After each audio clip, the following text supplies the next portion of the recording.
أعوذ بالله من الشيطان الرجيم. بسم الله الرحمن الرحيم. الحمد لله رب العالمين، والصلاة والسلام على سيدنا محمد النبي الكريم وعلى آله وصحبه أجمعين. اللهم لك الحمد حمدا كثيرا طيبا مباركا فيه ومباركا عليه كما يحب ربنا ويرضى. وبعد. محترم ورونو، د آخري سفر شپږم نمبر پته په تېره پته کې موږ د شهید په متعلق بیان کاوه، او هغه دا چې یوه خاصه وعده د شهیدانو او هغو کسانو دپاره راغلې ده چې په لار کې د الله جل جلاله جهاد فی سبیل الله کې ولاړ او موظف وي. رسول علیه الصلاة وسلام فرمایي شهید لره په نیز د الله جل جلاله شپږ خویونه سته. ده لره بخښنه کیږي د اول څاڅکي سره د وینې چې د ده څخه راوځي، او خپل ځای په جنت کې ویني، او د عذاب القبر څخه خلاصیږي، او د لوی بیرې څخه په امان وي چې دا د قیامت د ورځې بیره ده، او پر سر یې د عزت تاج ایښول کیږي چې هر یاقوت په دا تاج کې تر دنیا او ما فیها بهتر دی، او 2 زوجې د حور العین څخه ورپه نکاح کیږي، او په 80 نفرو کې د خپل اهل یې شفاعت قبلیږي. دا کمه درجه او کم فضل د الله جل جلاله د طرفه دی چې وفي سبیل الله شهید ته ورکول کیږي. د الله جل جلاله څخه خواست کوو چې د شهیدانو و درجې ته مو ورسوي. دا خلق په امان کې دي، مګر یوه بله ډله د خلقو سته چې په عذاب کې ده. په هغه حدیث کې چې امام بخاري او امام مسلم یې روایتوي، رسول علیه الصلاة والسلام فرمایي دې حدیث ته ښه فکر وکړئ، خوندو دا حدیث واورئ. رسول علیه الصلاة والسلام فرمایي په ورځ د آخرت به بدترین د انسانانو 2 مخی انسان وي، هغه چې و یو چاته په یوه مخ ورځي او بل چاته په بل مخ ورځي. یعنی هغه څوک چې ګزاره یې په 2 مخي وي، و یو چاته ورځي صفت یې کوي او په شلا یې عیبونه وایي. دغه څوک په ورځ د قیامت د هغه بدترینو خلقو څخه دی. الله عز وجل زموږ څخه غواړي چې د ښو اخلاقو خاوندان سو، ادب، صدق، اخلاص او صراحت ولرو. موږ د دغه ذلیل او خوار عادت څخه بیروي او منع کوي. او بل د بدترینو خلقو څخه غادر او چمبازه دی، هغه چې په وعده وفا نه کوي، هغه چې بیعت کوي او حق یې نه پر ځای کوي. رسول علیه الصلاة والسلام فرمایي کم وخت چې الله عز وجل اولین او آخرین په ورځ د قیامت سره جمع او یو ځای کې هر چمباز غادر لره به بیرغ پورته سي او ویل کیږي به چې دا د فلاني د زوی چم او غدر دی، او هر چمبازه به خاص بیرغ لري، او دا به معلوموي چې دغه خوی و. په صحیح مسلم کې د رسول علیه الصلاة والسلام څخه روایت کیږي چې وی فرمایل هر غادر چمبازه لره په ورځ د قیامت بیرغ دی چې د چم پر اندازه به پورته کیږي. هر څونه چې غدر لوی وي بیرغ به هغونه لوی وي چې خلق د خیانت په اندازه پوسی. او نور هم رسول علیه الصلاة والسلام فرمایي خبر اوسی چې نسته چمبازه غادر چې غدر دی لوی وي تر غدر د امیر عمومي. لوی غدر د هغه چا دی چې حاکم وي او په هغه شي چې د خلقو سره وعده کړې وي وفا نه کوي. په اول کې د بعضې کارو وعده ورسره کوي او بیا یې نه کوي، نو لوی غدر او خیانت د حاکمانو او آمرینو دی کې په هغه خپلو وعدو وفا ونه کړه. دغه رنګه په صحیح مسلم کې دا قول د رسول علیه الصلاة والسلام دی چې فرمایي 3 دي چې الله عز وجل په ورځ د قیامت نه خبرې ورسره کوي او نه ورته ګوري، او دوی لره عذاب علیم دی، شدید دردناک عذاب دی. دا 3 څوک دي؟ اول شیخ زانی، سپینږیری زناکاره. دغه 3 قسمه خلق هر یو داسې کار کوي چې هغه کار د شانه څخه لرې وي او نه ورسره ښایي، باید دا کار نه وای کړی. سپینږیری او زنا. انسان چې په عمر ډیر سو نو دته باید دنیا او ژوند تعلیم ورکړی وای، عبرت یې اخیستی وای، د فجور څخه باید لرې سي، توبه وکاږي. مرګ ته ورنږدې سو، اوس یې د توبې وخت دی. نو که بیا هم دی زنا وکړي، دا د ده د شان سره نه ښایي، نو یې عذاب هم شدید دی. نو اول نفر شیخ زانی، او بل هغه څوک چې الله جل جلاله خبرې نور سره کوي، ملک کذاب، پاچا امیر چې درواغجن وي. پاچا ضرورت نه لري چې دروغ ووایي، د چا څخه بیریږي؟ درواغجن دروغ وایي چې یو شی واخلي، خلق خطا باسي، مګر پاچا ضرورت نه لري، داسې کار کوي چې د هغه امید د ده د شان څخه نه وي. او بل دریم نفر یا دریمه ډله عائل مستکبر، فقیر، غریب، محتاجه او متکبر وي. دغه درې په ورځ د قیامت په اشد عذاب کې دي. او رسول علیه الصلاة والسلام درې نورې ډلې بیروي، خبرداری او تحذیر ورکوي په هغه موضوع کې چې هغه د یو کورنۍ او فامیل په علاقاتو او ارتباطاتو پورې اړه لري.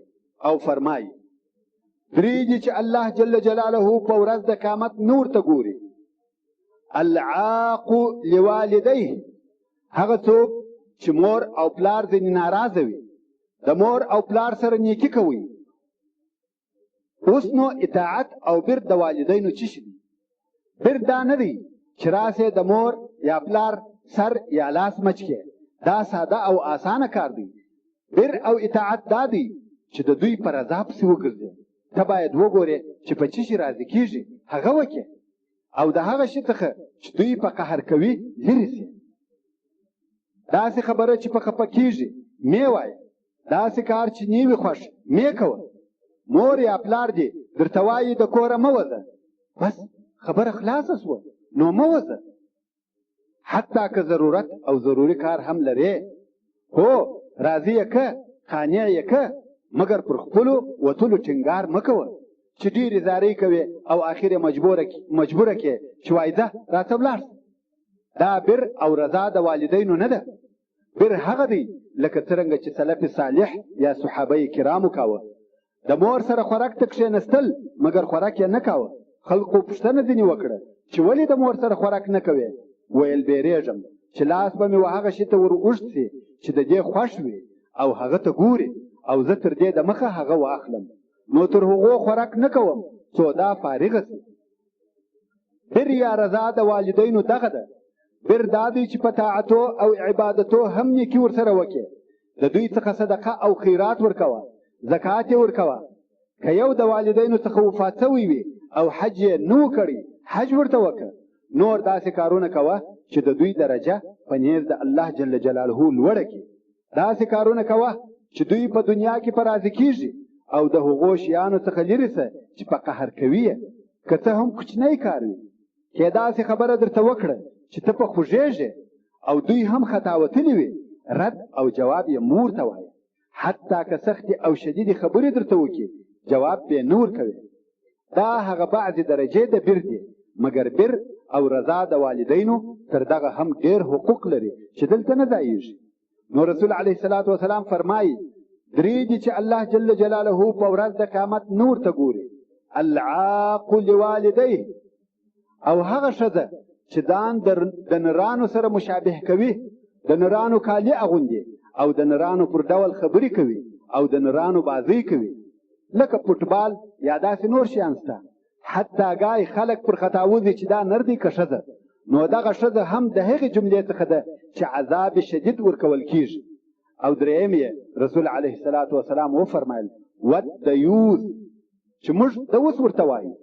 دوس هغه دی چې پر خپل اهل خپله ښځه غیرت نه کوي، لور یې د باندې وځي، موډ او پیشن کوي، خلک په شهوت ورته ګوري او د ده پروا نه پکېږي. دا دوس دی.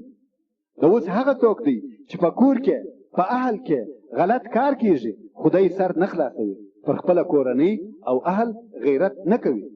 نو ځانونه او خپل اهل د الله عز وجل د عذاب وساتي، او د هغو کسانو څخه چې په ورځ د قیامت عذاب ورکول کېږي د هغو څخه ځان وساتي. په صحیح البخاري او صحیح مسلم کې راغلي دي چې رسول علیه الصلاة والسلام فرمایي ان المکثرین هم المقلون یوم القیامه، یعنی ډېر غنیان هغه دا ډېر غنیان هغه بې درجې خلق دي په ورځ د قیامت. مکثر و هغه چاته ویل کېږي چې ډېر مال لري. نو اکثره د دغه خلقو مقلون دي. مقلون بې درجې پاته خلق دي، یعنی هغه کسان چې په ورځ د قیامت درجه نه لري او د الله عز وجل په حضور مقام نه لري، هغه غنیان او مالدار خلق دي.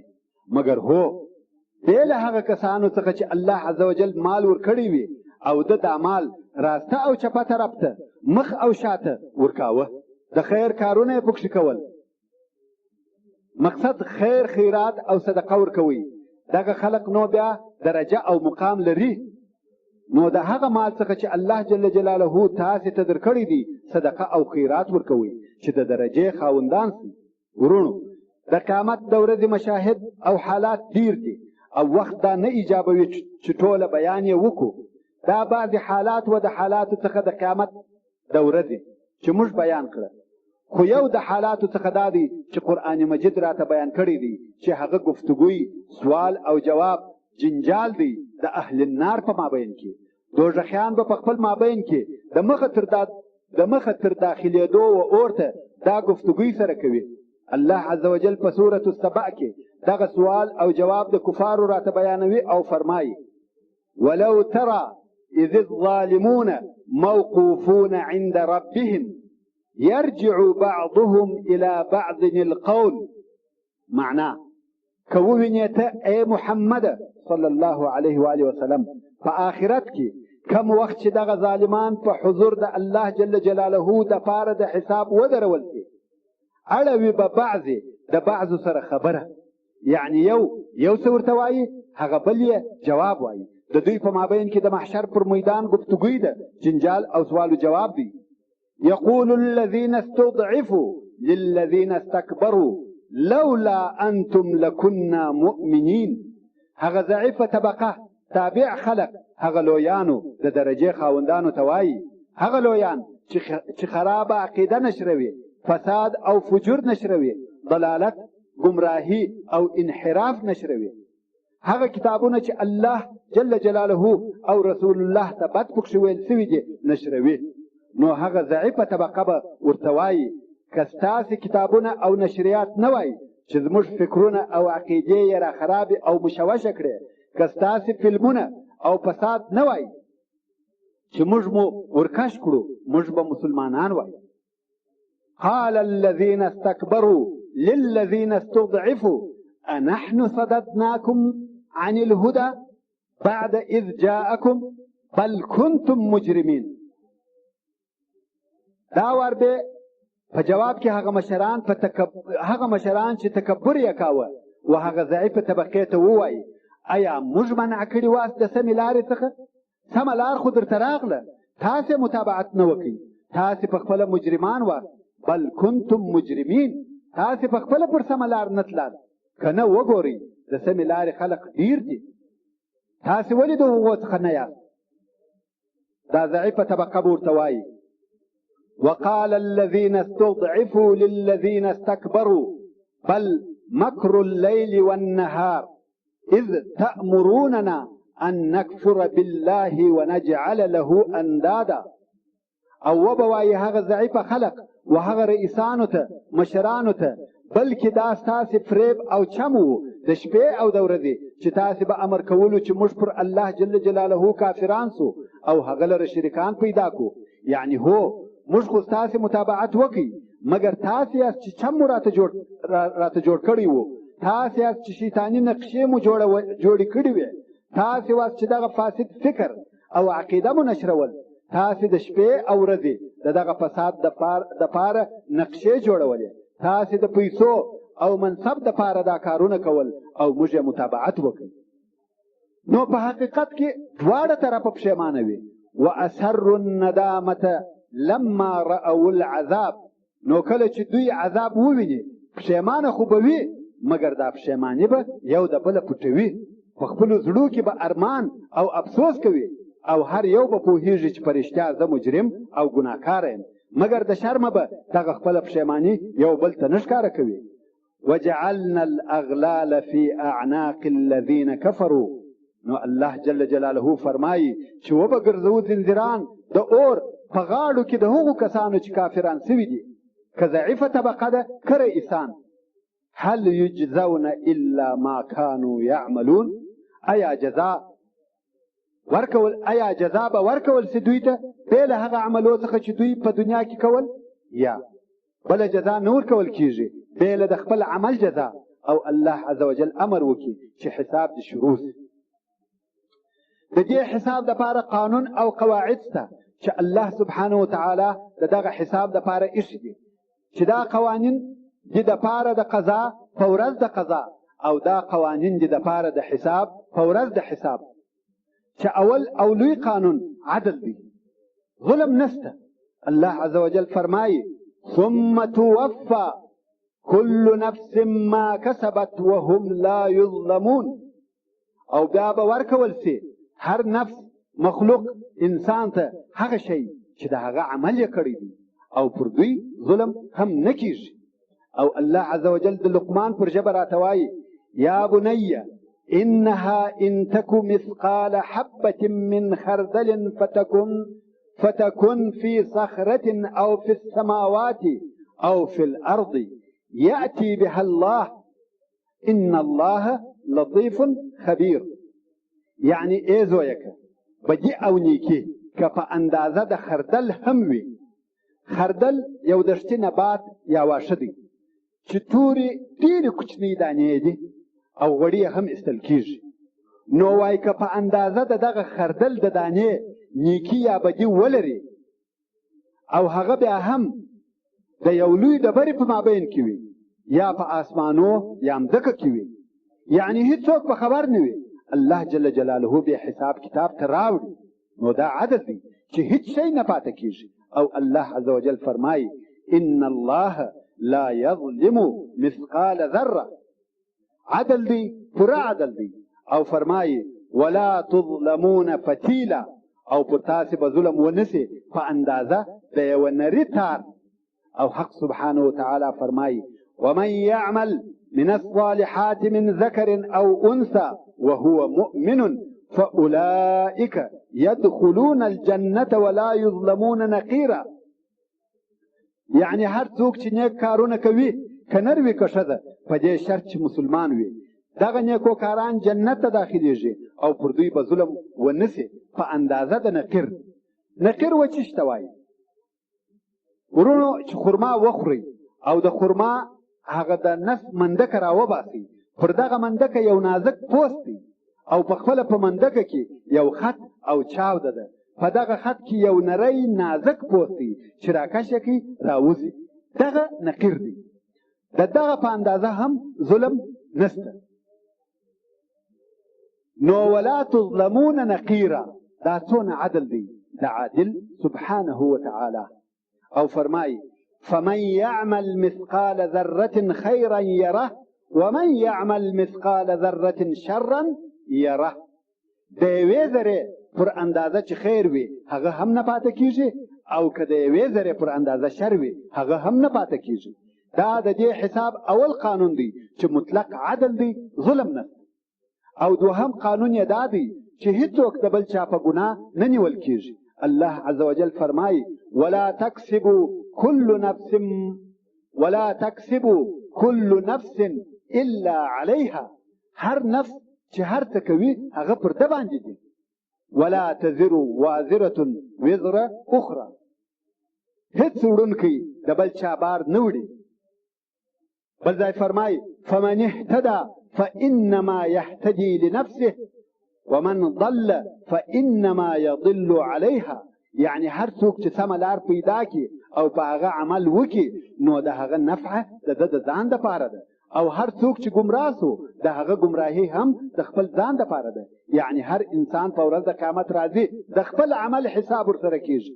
حتی دا قانون په ټولو ادیانو کې دی. او الله عز وجل په سورة النجم کې فرمایي ام لم ينبأ بما في صحف موسى. آیا نه دي خبر کړه سوي په هغه چې په صحیفو کې د موسی علیه السلام و ابراهیم الذي وفى، او په صحیفو کې د ابراهیم علیه السلام و چې وفا یې کړې وه. د هغو په صحیفو کې څه شوه؟ دا وه الا تزر وازره وزر اخرى، چې نه پورته کوي هیڅ پورته کوونکی بار پیټی د بل چا، هر څوک او خپل عمل. او په هغه صحیفو کې بل دا وه وان ليس للانسان الا ما سعى، چې نسته هیڅ انسان لره مگر جزا د هغه شي چې کړی دی. مقصد دا چې هر سړی او خپل عمل، مگر الله عز وجل دغه قانون څخه یوه ډله استثناء کړې او ایستلې ده. هغه کسان دي چې ضلالت او ګمراهۍ ته خلق رابولي. مثلا که یو انسان یوه ګناه وکړه، د هغې ګناه حساب ورسره کېږي، مګر دا چې ګناه کوي او نور خلق هم و هغې ګناه ته رابولي، او یا یې داسې یوه طریقه د ګناه کښېښول چې خلقو هغه ګناه پسې کول او د هغه متابعت یې کاوه، نو هر څوک چې هغه ګناه وکړي د دغه اول سړي په ګناهو کې زیاتوالی راځي. الله عز وجل فرمایي وليحملن اثقالهم واثقالا مع اثقالهم، او بار بکړي وابخلي دا کفار خامخه خپل درانه بارونه د ګناهو او نور درانه بارونه د هغه خپلو درنو بارو سره. خپل خو یې خپل دي، د هغه نورو چې دوی ګمراه کړي دي د هغو په خاطر نور بار هم پر ایښول کېږي. په حدیث شریف کې راغلي دي هر څوک چې په دنیا کې ناحقه وینه توی کړي د ده د ګناه حصه د آدم علیه السلام اولنی زوی قابل ته هم ورسېږي، ولې چې هغه د اول وار دپاره دغه د قتل خرابه لار ایښې ده. او په بل آیات کې الله عز وجل فرمایي ومن اوزار الذین یضلونهم بغیر علم، یعنی د هغو کسانو ګناه هم پر دوی اچول کېږي چې دوی هغه ګمراه کړي وي.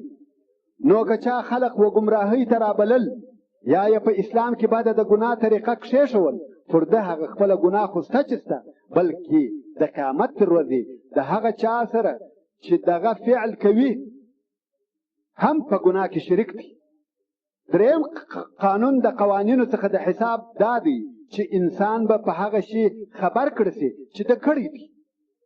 هر هغه کار چې ده کړی دی هغه به نوشته وي او دی به ویني چې هغه کتاب او عملنامه ده. الله عز وجل فرمایي یوم تجد كل نفس ما عملت من خیر محضره وما عملت من سوء.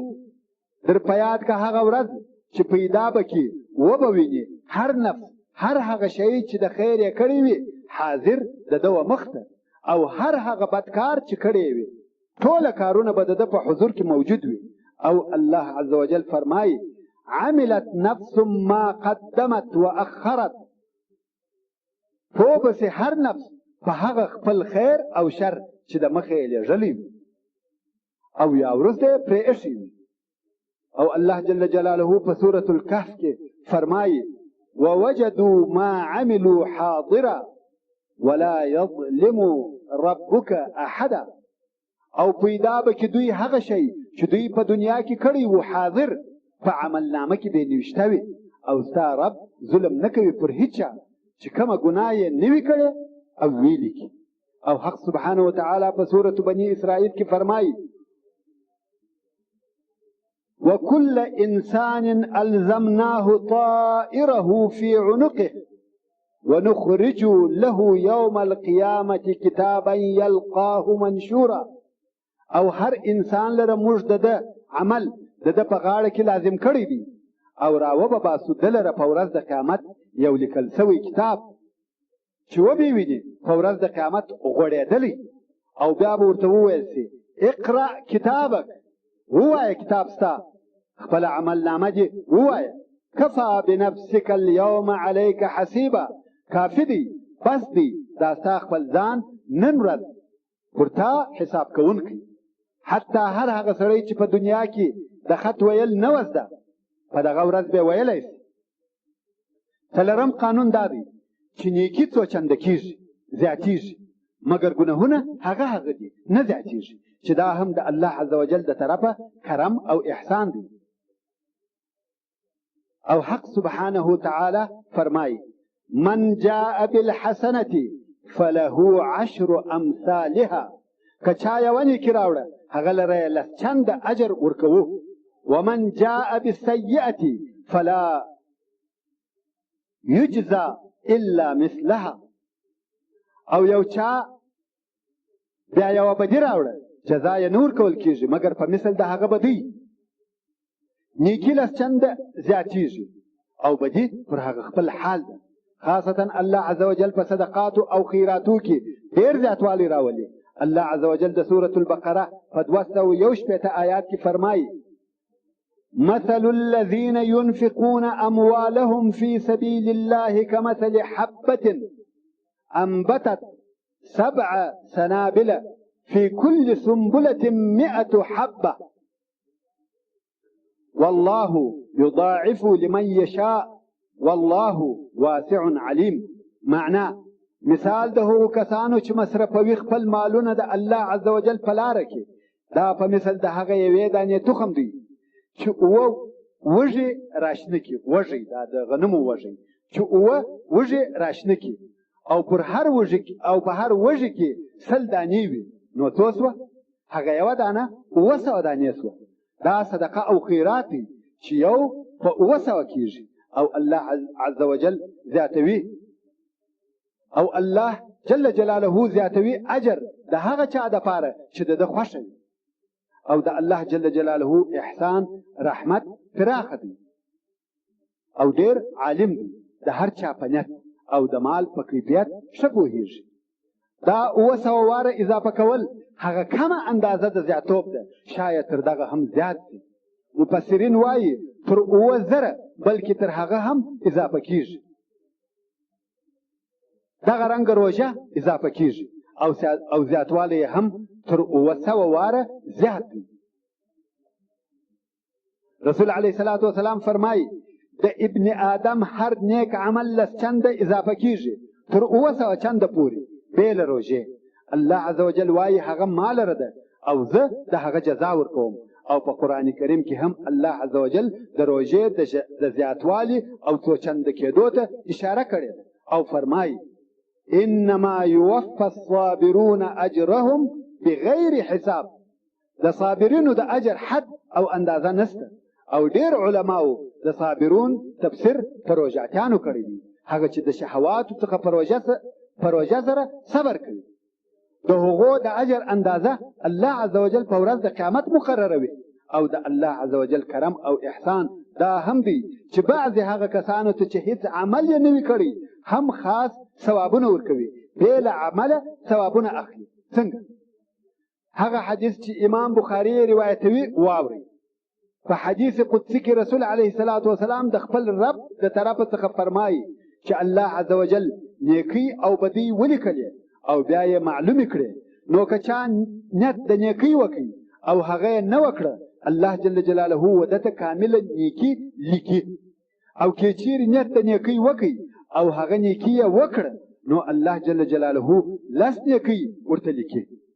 مثلا یو سړی نیت وکړي چې زه نن شپه د شپې لمونځ قیام اللیل تهجد کوم او دا لمونځ یې وکړي، لکه 10 شپې چې لمونځ کړی 10 چنده کېږي. مګر که دا د شپې لمونځ د یو عذر په خاطر نه وکړي، څرنګه چې ده په صدق نیت کړی وو، نو ده ته دونه ثواب ورکول کېږي لکه دغه لمونځ چې ده کړی وي. عمل یې نه وکړي مګر ثواب ورکول سو. نو په دغه خاطر علمای کرام وایي آیا تاسې د نیت کولو څخه عاجزه یاست؟ دا نسی کولای چې نیت د عبادت وکړي؟ نیت وکړه، نیت ووایه ان شاء الله دونه شی خیراتوم، ان شاء الله نن شپه دونه نفلونه کوم، یا سبا 3 سپارې قرآن مجید وایم. فقط نیت وکړه. مګر هو په نیت کې به صادق یې. که دې نیت وکړي او هغه د خیر کار دې هم وکړي، تا لرې 10 چنده نیکۍ لیکل کېږي. او که چیرې پر قادر نسوې نه دې وکړي، بیا هم تا لره کامل ثواب درکول کېږي. دا د خالق سبحانه وتعالی د طرفه څونه کرم او احسان دی چې په تش نیت ثواب درکول کېږي. مګر که یو چا د ګناه نیت وکړي او نه وکړه، خدا نه کول یې هم د الله جل جلاله د بیرې په خاطر و، داسې نه چې قدرت یې نه کوي پر پیدا. نیت د ګناه یې وکړي او بیا ویل یا والله دا ښه کار نه دی، آخرت سته، حساب سته، نیت یې کړی و مګر په سبب د بیرې د الله جل جلاله یې هغه کار پرېښاوه. الله عز وجل به ده لره پوره نیکۍ ولیکي. مګر کې د ګناه نیت وکړي او ویې کړه، الله عز وجل ده لره فقط هغه یوه ګناه نویشته کوي. نو دغه کریم رحیم ودود رب لره دې پاکي وي. نیکي یو په لس، خیرات صدقه یو په 700، روژه تر دغه هم زیات. نیت د نیک عمل خو بیا یې عمل نه وکړي، پوره نیک عمل ورته لیکل کېږي.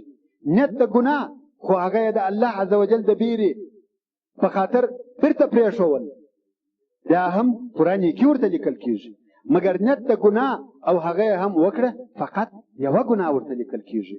دا ټوله کرم او احسان دی. او په دغه قانون چې بې عمله نیکۍ ورکول کېږي، یو بل قانون هم پسې دی، هغه داسې چې بدۍ په نیکیو بدلیږي. هغه په دې ډول که د یو انسان څخه ګناه وسوه او بیا یې توبه وکړه، صادقه توبه، توبة نصوحه، دغه ګناه یې په نیکي بدلیږي. توبة نصوحه څه شي ده؟ هره توبه توبة نصوحه ده، خو شرطونه لري. اول شرط یې دا دی چې دننه په زړه کې به په دا کار غمجن وي چې دا ولې راڅخه پېښ شو، حتی چې هغه خپله ګناه ور په یاد سي په غمجن کېږي به. دوهم شرط یې استغفار دی، د الله جل جلاله څخه به بخښنه غواړي. او دریم شرط یې دا دی چې ټینګ نیت او عزم به کوي چې بیا دا کار نه کوم. د الله جل جلاله سره به وعده کوي چې بیا دغه ګناه نه کوم. د دغه توبه کوونکو بدی الله عز وجل په نیکیو وربدلوي. د یو چا څخه حرام کار یا ګناه کبیره پیښیږي، که دغه سړی د هغه کار څخه توبه نصوحه وکاږي، په ورځ د قیامت چې راسي دغه کبیره ګناه به په نیکۍ وربدله سوي وي. او دغه حدیث چې امام مسلم یې د رسول صلی الله علیه و آله وسلم څخه روایتوي واوري چې علیه الصلاة والسلام وفرمایل: زه په خبر یم او پیژنم هغه آخري اهل د جنت چې و جنت ته داخلیږي، او آخري اهل د اور چې د دا اور څخه راوځي. دا یو سړی دی چې په ورځ د قیامت به راوستل سي او وبه ویل سي چې هغه کوچني ګناهونه ورمخته کوي. نو به ورته وویل سي چې په پلانۍ ورځ دې داسې او داسې وکړه، او په پلانۍ ورځ دې داسې وکړه. د هرې ورځې او هرې لحظې بدۍ به ورته وویل سي. دی به وایي هو انکار نسي کولی. دا یې کوچني ګناهونه وه. رسول علیه الصلاة والسلام فرمایي چې دغه سړی به د هغه لویو ګناهو څخه په بیره کې وي چې اوس به هغه ورته وویل سي.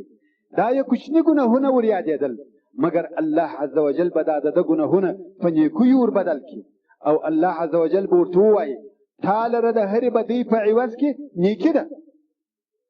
نو به دی ووایي ربي یا رب، ما داسې کارونه کړي دي چې هغه دلته نه وینم، یعنی نور ګناهونه مې هم کړي دي چې هغه دلته نسته. په خپلو ګناهو پسې ګرځي، غواړي چې هغه هم په نیکیو وربدل شي. راوي د حدیث وایي چې رسول علیه الصلاة والسلام مې ولیدی چې خندل یې، حتی چې غاښونه یې ښکاره شول. د دغه سړي پر حال یې خندل. ولې دا هغه څوک دی چې په خپلو ګناهو پسې ګرځېدي. اولئک الذین یبدل الله سیئاتهم حسنات. او بل د قوانینو څخه د حساب د قیامت شاهدي د شاهدانو ده.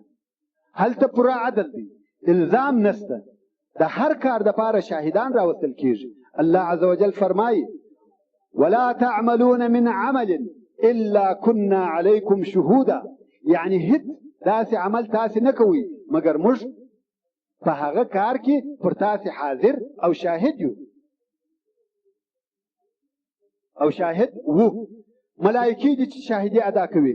دوه شاهده همیشه د انسان سره موجود دي، هر چیرې چې ولاړ سي دا شاهدان ورسره دي. سربیره پر دې یو بل لوی شاهد هم سته، ان الله کان علی کل شیء شهیدا. بېشک الله عز وجل پر هر شي باندې شاهد حاضر لیدونکی دی. د خدایه وبېرېږه ای انسانه، کم وخت چې ته ګناه کوې 3 شاهدان درته حاضر دي، 2 شاهده د ملائکو در سره دي، او یو بل داسې شاهد دی چې هیڅ وخت نه غایبېږي. الله عز وجل فرمایي فكيف إذا جئنا من كل أمة بشهيد وجئنا بك على هؤلاء شهيدا. هر نبی شاهدی ادا کوي او وایي هو ما خبر کړه، حلال او حرام مې وروښول، واجب او فرض مې وروښول. انبیا شاهدی ادا کوي چې دوی د هغه شي تبلیغ کړی دی چې دوی د هغه دپاره رالیږل سوي وه، خلک یې خبر کړي دي. نو ته نسې ویلی ای انسانه، ته نسې ویلی چې زه نه وم خبر، تبلیغ درته سوی دی. او بیا نو یو بل عجبه شاهد راځي چې دغه شاهد ځکه ده، هغه مځکه چې انسان پر هغه ځای ګناه او نافرماني کړې ده. رسول علیه الصلاة والسلام پس د هغه څخه چې دا قول د الله عز وجل ووایه یومئذ تحدث اخبارها، یعنی په دغه ورځ به ځکه خپل خبرونه او حالات ووایي.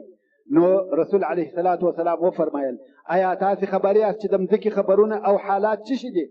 صحابه کرام وویل الله او رسول یې خبر دي. رسول علیه الصلاة والسلام وفرمایل د مځکې خبرونه دا دي چې مځکه شاهدي ادا کوي پر هر نر او هرې ښځې د هغه شي چې پر دا مځکه یې کړي دي.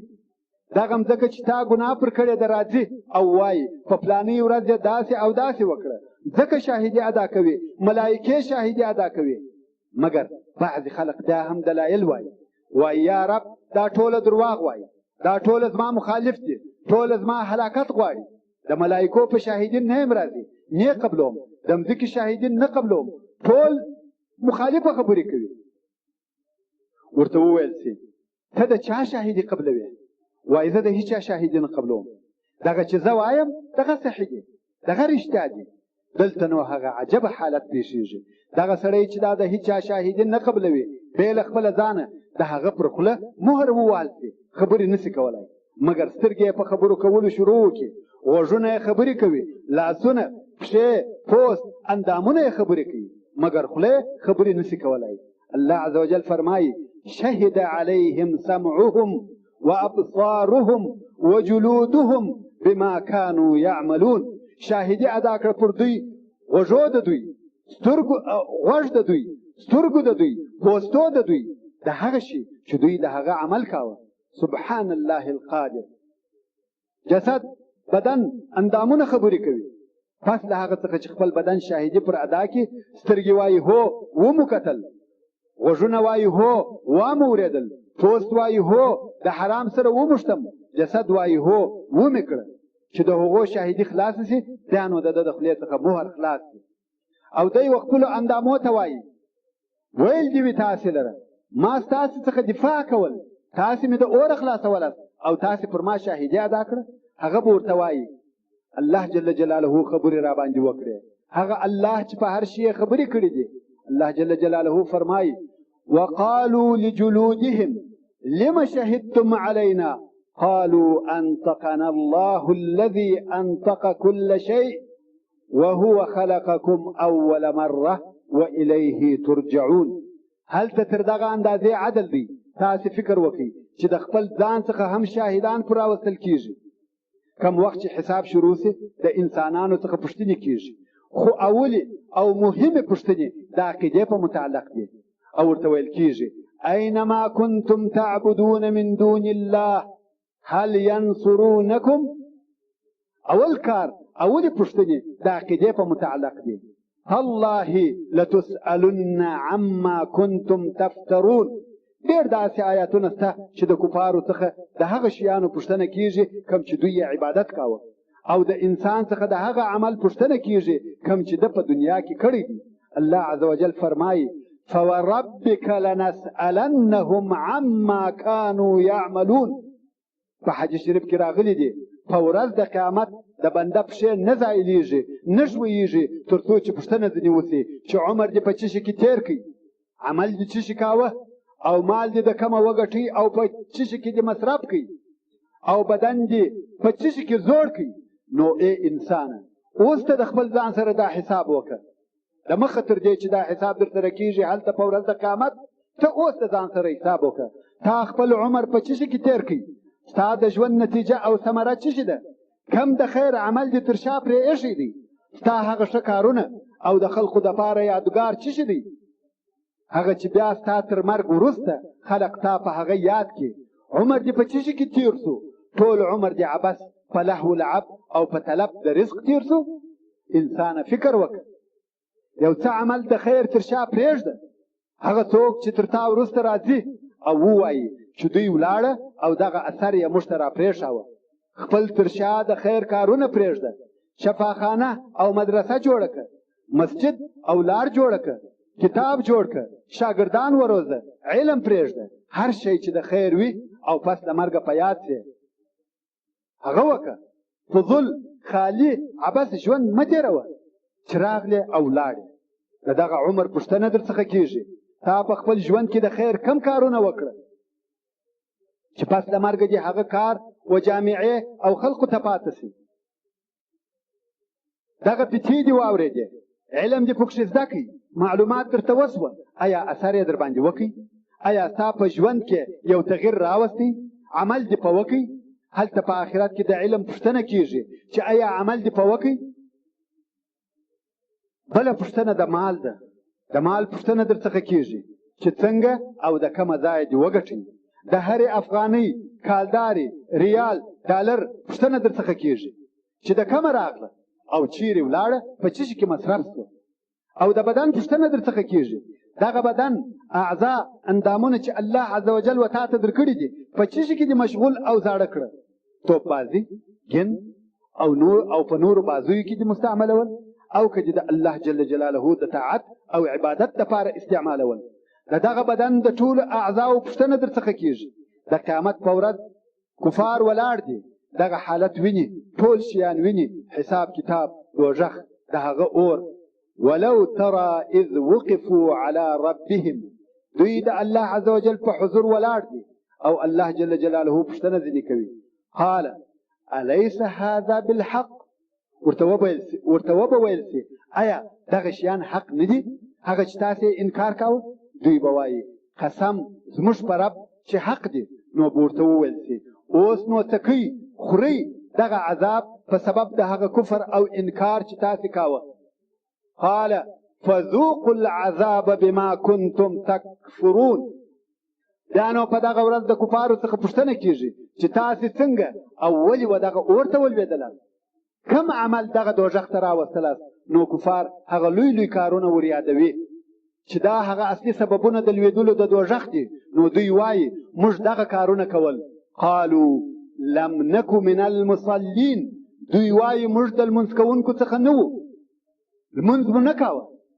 ورونو باخبره اوسئ، د لمانځه څخه مه غافله کېږئ، مې قضا کوئ او مې تر خپل وخت ځنډوئ.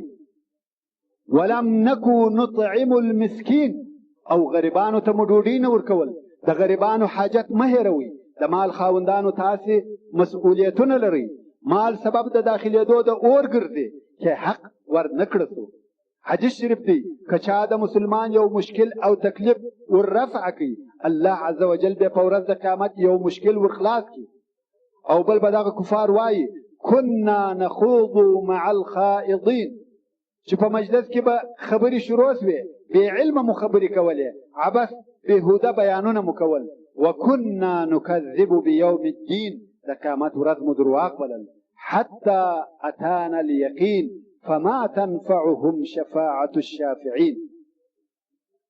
او د هغه خطرناک شیانو څخه چې د هغه په باره کې د انسان سره مفصل سوال او جواب کیږي، پوښتنې ځینې کیږي، مال دی. په صحیح مسلم کې راغلی دي چې رسول علیه الصلاة والسلام وفرمایل د مال خاوندانو دا حدیث واورئ. ان حضرت صلی الله علیه و آله وسلم فرمایي د مهاجرینو فقیران په ورځ د قیامت تر غنیانو 40 کاله د مخه و جنت ته ځي. بعضې غنیانو پوښتنه وکړه، ویل یا رسول الله دا ولې؟